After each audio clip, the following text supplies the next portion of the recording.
Thanks for staying with us. So on this segment, the ladies of your view will be narrating a game changer story that has defined moments and shaped their lives and careers, and will be highlighting personal stories of resilience, determination, and achievement of what once seemed impossible. The game changer begins. We're starting with Ramatu this morning. Ramatu, what is your game changer story? Okay, so my game changer, when I was in Kada City, that is Kaduna, we call it Croc City. You know, Kada means crocodile. So, yeah. So when I was in Kada City, I used to do buying and selling. I buy stuff and resell. So when I got married and moved to Lagos, I now switched from, I continued with the retailing, but when I came, I looked at the environment. I now noticed that the environment is very good for manufacturing, so I switched into manufacturing. Now I'm a manufacturer. Amazing. So the environment and the decision, it helped me to take good decisions to move to a bigger and a better kind of business. So I'm now a manufacturer. That was a game changer. That was a game-changing moment for me. Wow, amazing. Well done. When people change the environment and their brain shuts down, Yeah. but your own brain opened up. It opened up the environment. This You place saw is the very opportunities in that environment. Talk about what's your game changer story? I think I shared, I was trying to think of what I can call game-changing story for me, game changer story. But I remember that my banter could be a game changer, because the reason I started, I know many companies are doing agric on their real estate, but I started doing real estate, agric in my real estate, because I had a major challenge where people encroached on my land and I did not find out early. So someone came into my estate and took out my signboard, put their own signboard. I think I got to know about it the 3 or 4 days after.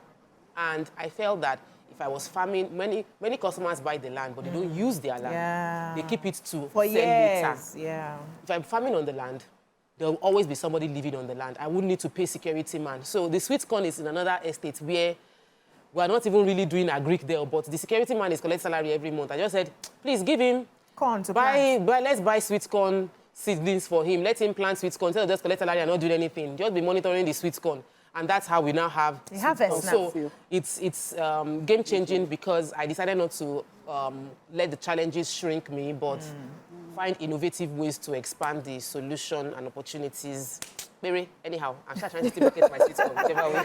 Beautiful. But it's actually a game changer story. Now, you not only buy the land, you know that something is coming till the year you are ready to build whatever you want to build on your land. That's a very good one. Well done, Tokwe. Amaka Orakwe, what changed your game? I mean, I'm inspired to be seated with these game changers. I You hope said it one and did day it. That's my life. We'll have a game-changing story. I'm ashamed of you. But anyways, people should not mind me. So when I moved back to work in Nigeria, I've always been the fashion queen, now to style myself.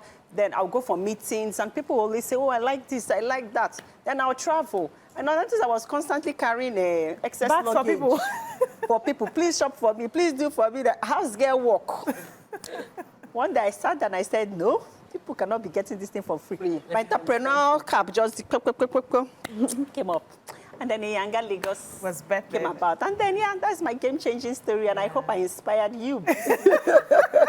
I'm always inspired. So, I've always been in a line where I had to teach based off of some of the knowledge and experiences that I had. And I remember when the very first time I met Larry Olushola on the show. He came on the show, and then after the show we had a conversation. I was like, what do you do aside from TV? And I said, okay, I do this relationship talk. I started on radio, and now I just go on, I used to call it the car series on my YouTube channel at the time. I'll just go there and talk about relationships and all of that. I really want to do this relationship thing. And he looked at me and he said, you need to learn. You need to be equipped. You need to get the skill for it so that you can monetize the gifts that you're giving. I said, send me a few of your videos. And I sent the videos to him. He looked at it and he said, you know what you're doing, but you need to be packaged.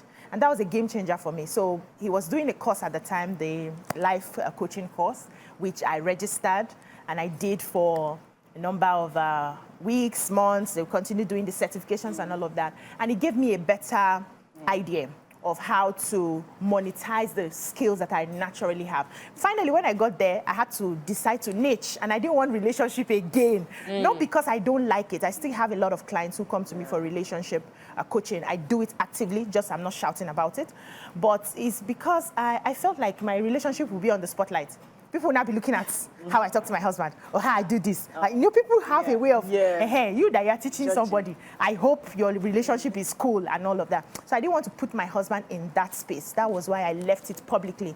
I still do active relationship coaching. I have clients on that. They know, when they hear me, they know that you have a skill in this area, so they still come. But then I decided to now, niche into personal development. It moved into spiritual development. It moved into awareness. So that idea of sitting down to learn the proper skills to monetize your gifts is a game changer in anything you want to do in life. In anything you want to do in life, your ability to sit down, to persevere, to learn it is not just I have a talent. Are you skilled in that talent? Can your talent stand the test of time? Because on many occasions you'll be tired. You want to give up.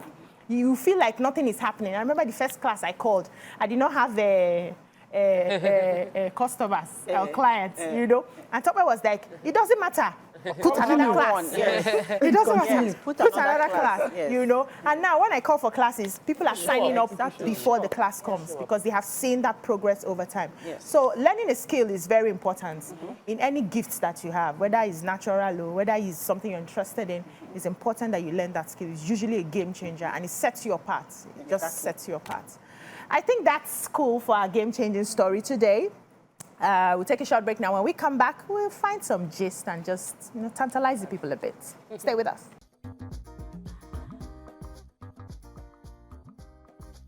Stay tuned. Your View will be right back.